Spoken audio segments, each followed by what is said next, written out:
Hey guys, welcome back to my YouTube channel. My name is Youngs Gloves. If you are a new Sabi, welcome to my channel. If you are a returning subscriber, welcome back to my channel. Today I'm going to be telling a story of how I got fired as an HR administrator. So there's gonna be three videos. I'm telling the story in three parts. The first story is how I got fired. The second story is how my life radically changed. And the third part is what's happening right now, where I'm at and all. Yeah, so before we get into it, let me go get myself hot water and lemon and then I will tell it all. Happiness. I have my water. Coolio, let's get right into it. So I work in a car service company. I would not mention the name. The company was corrupt from the get-go. The pay slips which I worked with, they would not correspond with the realities of the employees.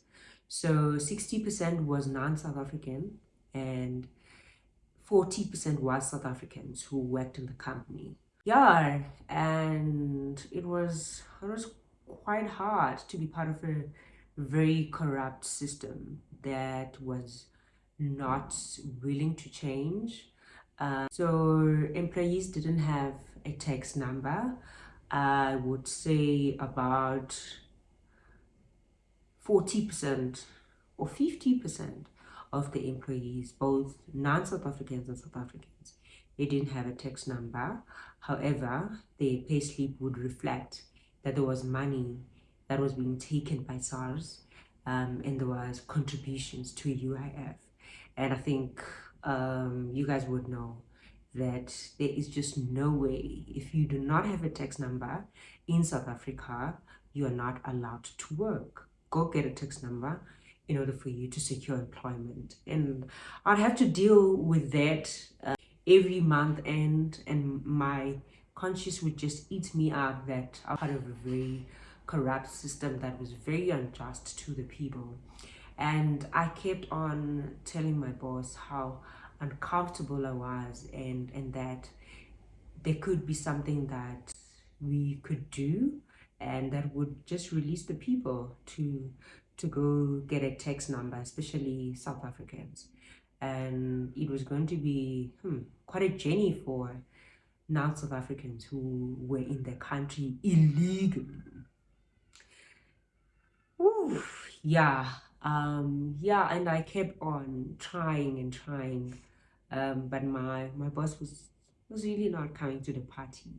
Um, I mean, he was used to that. He has done it for I don't know how many years he had lived that lie, but I was very uncomfortable with it, and I kept on just voicing it, and yeah, and and also maybe trying to make him uncomfortable, and that's how I got fired because one one of the days I said to him, which was very stupid, um, and I'll tell you guys what I think about what I said, because it ate me up.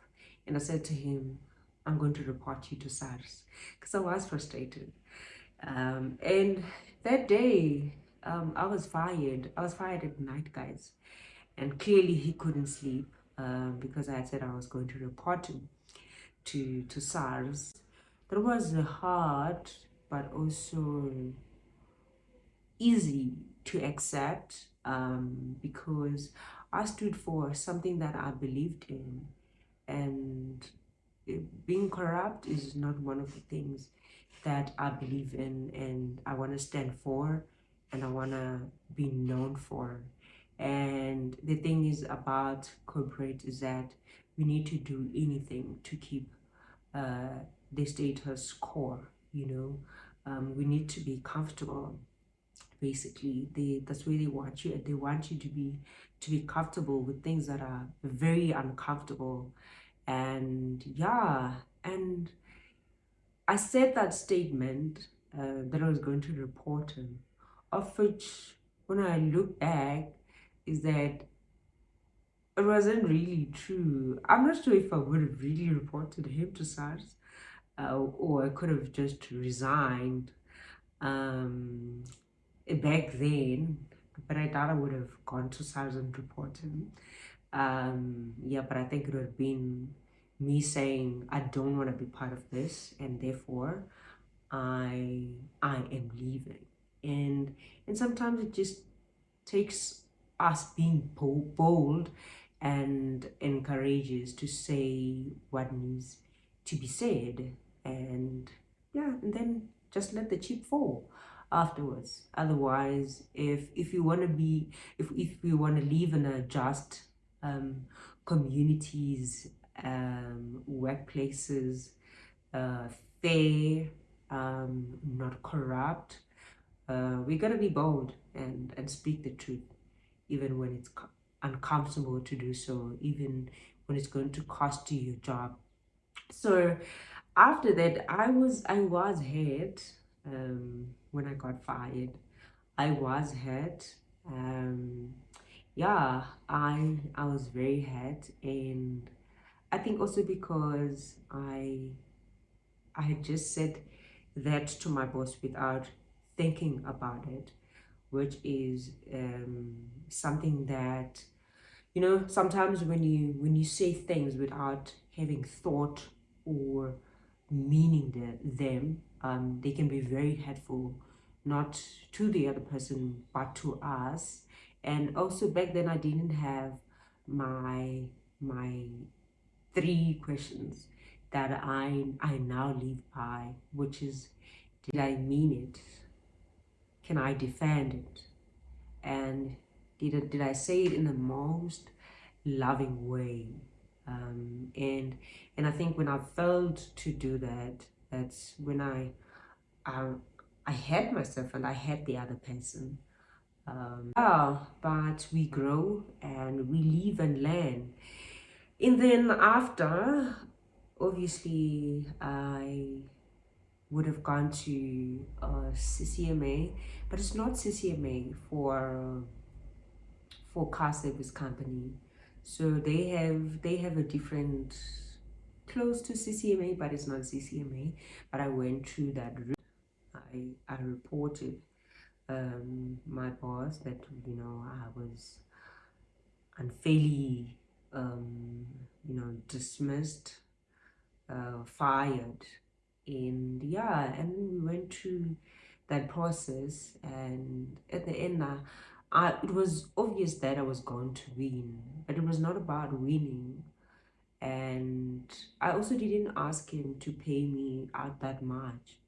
I asked for my salary. So these are the 2 things I asked him for, even though I had a choice. But I asked him to pay my salary, and I asked him, I was like, the other way you can compensate me is that you do right by the people. Start following and observing and being obedient to the Lord, and treat people the way they're supposed to be treated. Um, yeah, that was the agreement that we had, me and him. Yeah, I didn't ask for money. I thought I was supposed to ask for to be paid until I get another job. Yeah, but I didn't do that. I didn't do that. I want to know from you guys. I know comfort is overrated. And what was one thing that you did that was the most uncomfortable? And also, I think also people, there's a way that they see you, that you could have just kept your job, honestly, because look at you now.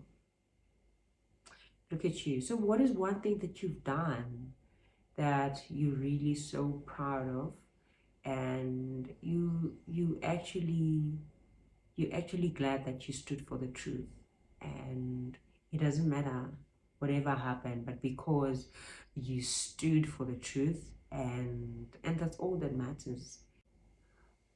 Will you guys please leave me a comment and let me know what is that one thing that you stood for.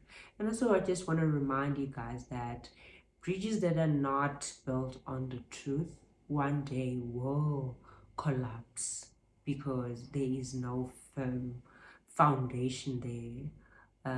So please do leave us a comment here. Let us know, or if you've had any disputes or anything, or a story of somebody else, please bring it here under the comment section. Would love to hear about it all. You guys must have an amazing weekend. Love your people. Serve them well. Clear, so this is how things will go down. Next week, I'll probably not release a story. We'll have something different. Take a break. And then that other week, we have story number 2. Then that other week, story number 3, the bag. So please do stay tuned.